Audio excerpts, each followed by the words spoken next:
Good morning class.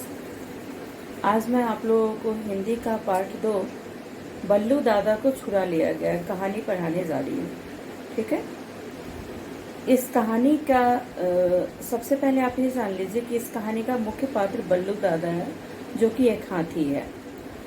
जब जंगल के सभी जानवर अपने अपने काम पर शिकार करने या किसी काम पर चले जाते हैं, तो बल्लू दादा उनके बच्चों की रक्षा करते हैं। बल्लू दादा उनके बच्चों की देखभाल करते हैं, उनके साथ खेलते हैं, खूब मौज मस्ती करते हैं। ठीक है।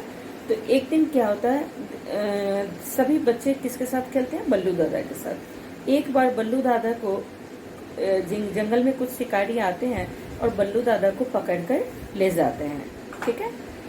सभी उसके बाद जब सभी जानवर अपने अपने काम पर से लौटते हैं, जब उनके बच्चे बल्लू दादा के शिकारी द्वारा कैद करने की खबर देते हैं, तो सभी मिलकर बल्लू दादा को छुड़ाने की कोशिश करते हैं।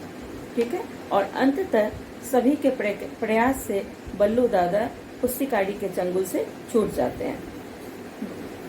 शाम को जानवर बल्लू दादा को धन्यवाद देकर बच्चों को घर ले जाते हैं। जैसे मतलब सभी अपने अपने काम पर जाते हैं। शाम को जब जब जंगल में अपने घर पर लौटते हैं, तो बल्लू दादा के पास से अपने बच्चों को ले जाते हैं और उनको धन्यवाद देते हैं। उस दिन भी बल्लू दादा के जंगल में नदी के किनारे बसा हुआ जानवरों का यह छोटा सा कस्बा बहुत ही सुखी था। जिस दिन सभी जानवर शिकार पर गए थे, उस दिन भी सभी मौज मस्ती में थे और सभी काफी खुश थे। जानवरों के इस सूखी कस्बे में पेड़ों पर रहने वाले पक्षी भी सम्मिलित थे। इस कस्बे में मतलब जानवरों की बस्ती में जो पेड़ पर पक्षी रहते थे, वो भी काफी खुश थे। खरगोश को उसकी सूझबूझ के कारण पशु पक्षियों का मंत्री बनाया गया। उन सभी में खरगोश बहुत होशियार था और खरगोश के सूझबूझ के कारण ही, समझदारी के कारण ही उसे सभी जानवरों का मंत्री बनाया गया। एक शाम जब बल्लू दादा बच्चों को सूंड में पानी भर भर कर नहला रहे थे, वहाँ कुछ शिकारी आया। ठीक है। एक शाम की बात है, जब बल्लू दादा जानवरों के बच्चों को अपने सूंड में पानी भर कर नहला रहे थे, तो अचानक क्या हुआ, एक शिकारी आता है। बच्चे तो डर कर इधर उधर भाग गए, बल्लू दादा को पकड़ कर ले गए। जो बच्चे खेल रहे थे, सभी जानवर के बच्चे जो खेल रहे थे, वो डर कर इधर उधर भाग गए और शिकारी क्या किया, बल्लू दादा को अकेला पाकर उसे पकड़ कर ले गए। जब जानवर काम से लौटे, तो बच्चों ने बल्लू दादा के बारे में सारी कहानी कह सुनाई। सारे जानवर बहुत उदास हो गए, उन्हें शिकारियों पर बहुत गुस्सा भी आया। ठीक है। मंत्री खरगोश ने गरज कर पूछा, क्या आप जोखिम उठाने को तैयार हैं? सभी जानवरों को इकट्ठा कर खरगोश ने सभी जानवरों को इकट्ठा किया और उनको बुलाकर पूछा कि आप लोग संकट लेने को तैयार हैं, जोखिम उठाने को तैयार है? सभी ने मंत्री खरगोश का समर्थन किया। उन्होंने कहा, अब हमें यह सोचना होगा कि बल्लू दादा को छुड़ाने के लिए क्या करना है। सभी जानवरों ने कहा कि हमें यह तरकीब निकालनी होगी कि अब खरगोश को छुड़ाने के लिए हमें क्या उपाय करना है। सबसे बड़ी समस्या तो यह है कि हमें यह पता लगाना होगा कि उन्हें पकड़कर कहाँ ले जाया गया है। सबसे पहले हमें उस ठिकाने की खोज करनी है जहाँ शिकारी उसे पकड़कर ले गए हैं। मुझे मालूम है। उसी समय कहीं से उड़कर आती हुई चील ने हाँफते हुए कहा। चील उड़ती हुई आई और उसने हाँफते हुए कहा, बल्लू दादा को जहाँ रखा गया है, मुझे वह जगह मालूम है। मंत्री खरगोश ने सभी को शांत रहने के लिए कहते हुए चील से पूरी बात बताने को कहा। मंत्री खरगोश ने सभी जानवरों को चुप रहने का संकेत किया और फिर चील से सारी कहानी उसने सुनी। चील ने बताया, मैं आज जब घर लौट रही थी तो देखा कि रास्ते में कई लोग बल्लू दादा को पकड़कर ले जा रहे थे। चील ने बताया कि आज जब मैं घर लौट रही थी तो यह देखा कि रास्ते में बहुत से शिकारी बल्लू दादा को पकड़कर ले जा रहे थे। बल्लू दादा की आंखों में आंसू भी थे। मैं समझ गई कि जरूर कुछ गड़बड़ है। बस मैंने आवाज लगाकर बल्लू दादा का ध्यान अपनी ओर खींचा। बल्लू दादा रो भी रहे थे, उनके आंखों में आंसू थे। और जब मैंने आवाज़ लगाकर उनका ध्यान अपनी ओर खींचने की कोशिश किया। बल्लू दादा ने जब मुझे देखा तो मैंने झट कह दिया कि आप घबराओ मत बल्लू दादा, मैं आपके साथ उड़कर जगह देख लूँगी। जब बल्लू दादा ने मेरी तरफ देखा तो मैंने उनसे कहा कि आपको घबराने की ज़रूरत नहीं है, आपको ये लोग जहाँ ले जाएंगे मैं उड़कर उस जगह को देख लूँगी। आपके ठिकानों जहाँ ये लोग आपको छुपाएंगे मैं उस जगह को देख लूँगी। आप आराम से चलो ताकि ये आपको मारे नहीं। आप इन्हें परेशान मत करो, आप आराम से जाओ ताकि ये आपको मारे नहीं।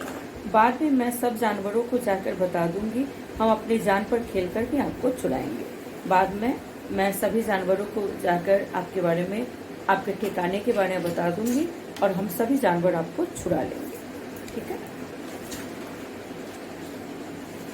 जब मंत्री खरगोश ने उसकी बातें सुन ली तो उसकी प्रशंसा की है, उसे शाबाशी दी।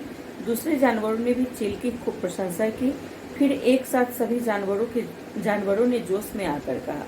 अब सभी जानवरों में एक अद्भुत उत्साह भर गया और उन्होंने कहा, चलो अभी चलते हैं और हमला बोलकर बल्लू दादा को छुड़ा कर लाते हैं। उस जगह पर हम चलते हैं और बल्लू दादा को वहाँ से छुड़ा कर ले आते हैं।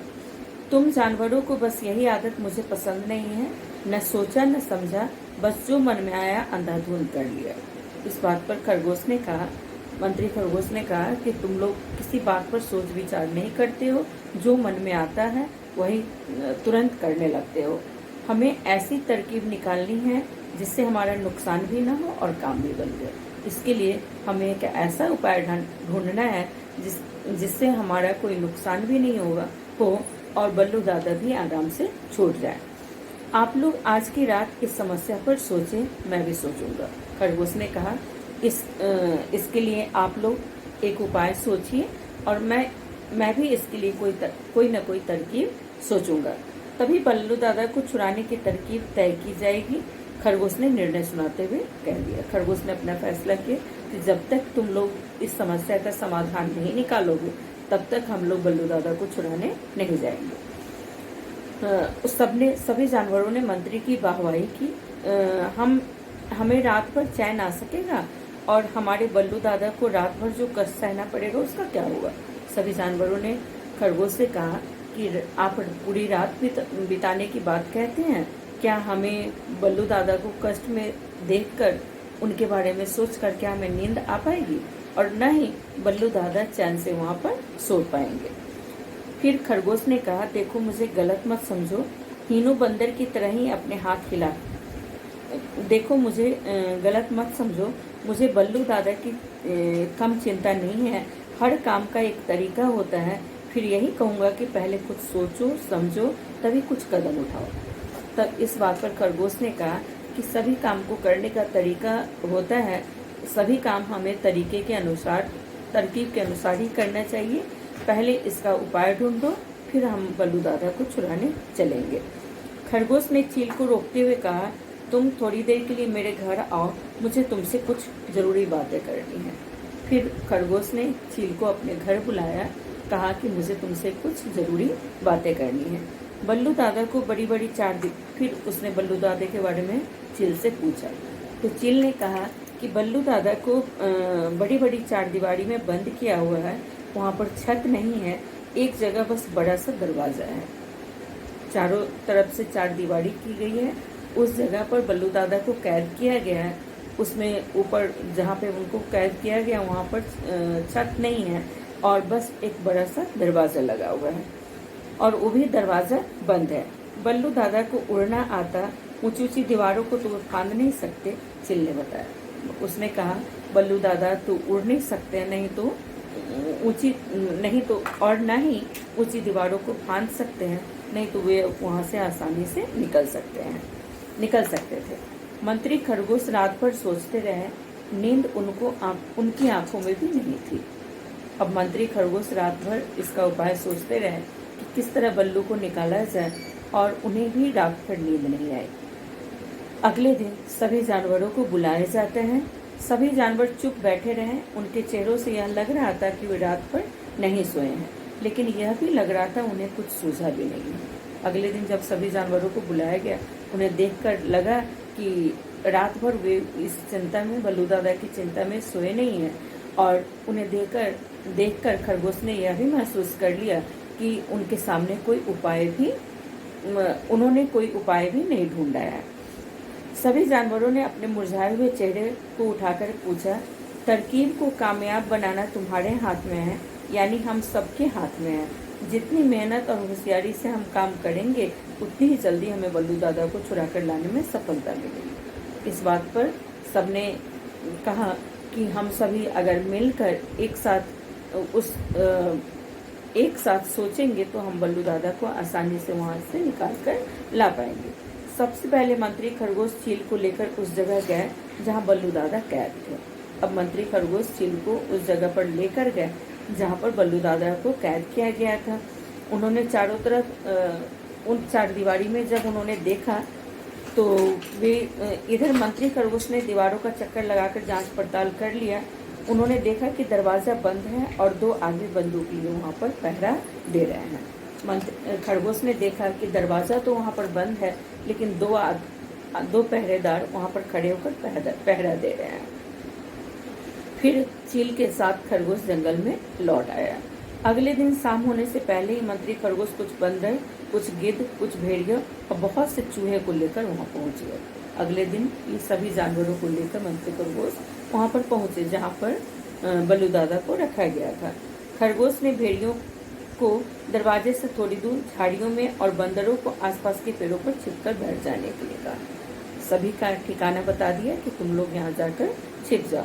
उन्हें यह भी समझाया गया कि किस वक्त क्या करना है। उन्हें यह भी बता दिया गया था किस समय तुम्हें क्या करना है। इसके बाद चूहों को अंदर जाकर सारे रस्से कुतर डालने को कहा। चूहे तुरंत अंदर पहुंच गए और जल्दी जल्दी बल्लू दादा के तमाम रस्से काट कर बाहर निकल गए। चूहों को यह समझा दिया गया कि तुम चारदीवारी के अंदर घुस जाना और बल्लू दादा को जिस रस्से में कैद किया गया है उस रस्से को कुतर देना। ठीक है ना। चूहों ने अपना काम शुरू कर दिया। तब खरगोश ने गिद्धों को इशारा किया। वे चारदीवारी के ऊपर मंडराने लगे। जैसे ही खरगोश ने गिद्धों को इशारा किया, गिद्ध चारदीवारी के ऊपर मंडराने लगे। उनमें से 1-2 गिद्ध बल्लू दादा के ऊपर बैठ गए। बल्लू दादा भी ऐसे पसर गए जैसे मर गया है। 1-2 गिद्ध बल्लू दादा के ऊपर बैठ गए और बल्लू दादा भी ऐसे लेट गए जैसे कि वे मर गए हो, अब उनमें जान नहीं है। ठीक है। जैसे ही दरवाजे पर खड़े पहरेदारों ने आकाश में गिद्धों को मंडराते हुए देखा, वे असमंजस में पड़ गए कि गिद्ध तो लाश पर ही मंडराते हैं। पहरेदार ने जब देखा कि जब गिद्ध चारदीवारी के चारों ओर मंडरा रहे हैं आकाश में, तो उन्हें यह वे असमंजस में पड़ गए। वे सोचने लगे कि गिद्ध तो तभी मंडराते हैं जब वहाँ पर लाश हो। जिस जगह पर लाश होती है गिद्ध वहीं पर मंडराते हैं। उनमें से एक ने दरवाजे में बने सुराख में से देखा तो पाया कि हाथी मरा पड़ा है। एक पहरेदार ने जब दरवाजे से बने हुए सुराख से देखा तो उसने देखा कि हाथी तो बिल्कुल ही अचेत पड़ा हुआ था। पहरेदार ने देखा कि हाथी मर गया है। वह तुरंत उसने दूसरे पहरेदार को बताया कि हाथी तो मर गया है। दूसरे ने भी देखा कि हाथी पर गिद्ध भी बैठे हुए हैं। वे दोनों ही घबरा गए। दूसरे ने देखा कि हाथी पर गिद्ध बैठा है, अर्थात हाथी मर गया है। इस बात पर दोनों घबरा गए। ठीक है। तुरंत वे भागे भागे पास ही के बंगले में गए और अपने मालिक को बताया कि हाथी मर गया है। जिस पास ही के बंगले में पहरेदार का मालिक रहता था, वो भागते भागते अपने मालिक के पास गया और बताया कि जिस हाथी को हमने कैद किया था वो हाथी अब मर गया है। मालिक तुरंत उनके साथ वहां आ पहुंचा। उसने भी सुराख से झांका तो उसे यकीन हो गया कि हाथी मर गया है। मालिक तुरंत ही अपने पहरेदार के साथ आया और जब उसी सुराख से देखा तो उसने भी यह देखा कि उसे भी यह भरोसा हो गया कि हाथी मर गया है। मालिक ने तुरंत दरवाजा खुलवाया। फिर वे तीनों अंदर गए। दरवाजा खुलवाकर दोनों पहरेदार और मालिक अंदर गए। पेड़ पर बैठे बंदर ने आवाज निकाली, इशारा किया बल्लू दादा समझ गया कि दरवाजा खुल गया है। उन्होंने धीरे धीरे अंधमुंदी आंखों से देखा। आधा आंख खोलकर बल्लू दादा ने देखा कि तीनों आदमी कुछ बातों में मसलीन हैं। तीनों आदमी किसी कोई बात करने में व्यस्त है। वे चुपचाप उठे और खुले हुए दरवाजे से बाहर निकलकर जंगल की ओर भाग गए। बल्लू दादा चुपचाप उठ गए। तीनों को बात करते हुए पाया तो चुपचाप उठकर वहां जंगल की ओर बहुत तेजी से भाग गए। ठीक है। हक्के बक्के आदमी बंदूकें तानकर उनकी ओर लपके। तीनों बहुत ही परेशान हो गए और बंदूक तानकर हाथी की ओर जाने लगे। लेकिन तभी भेड़ियों ने अपनी पिछली टांगों से मिट्टी उड़ा कर बगुला बना दिया। आदमी अपनी आंखें ही मलते रह गए। तभी क्या किया, भेड़िया ने नीचे का मिट्टी उड़ा दिया, जिससे मिट्टी उनकी आंखों में चली गई और वे उसे देख नहीं पाए।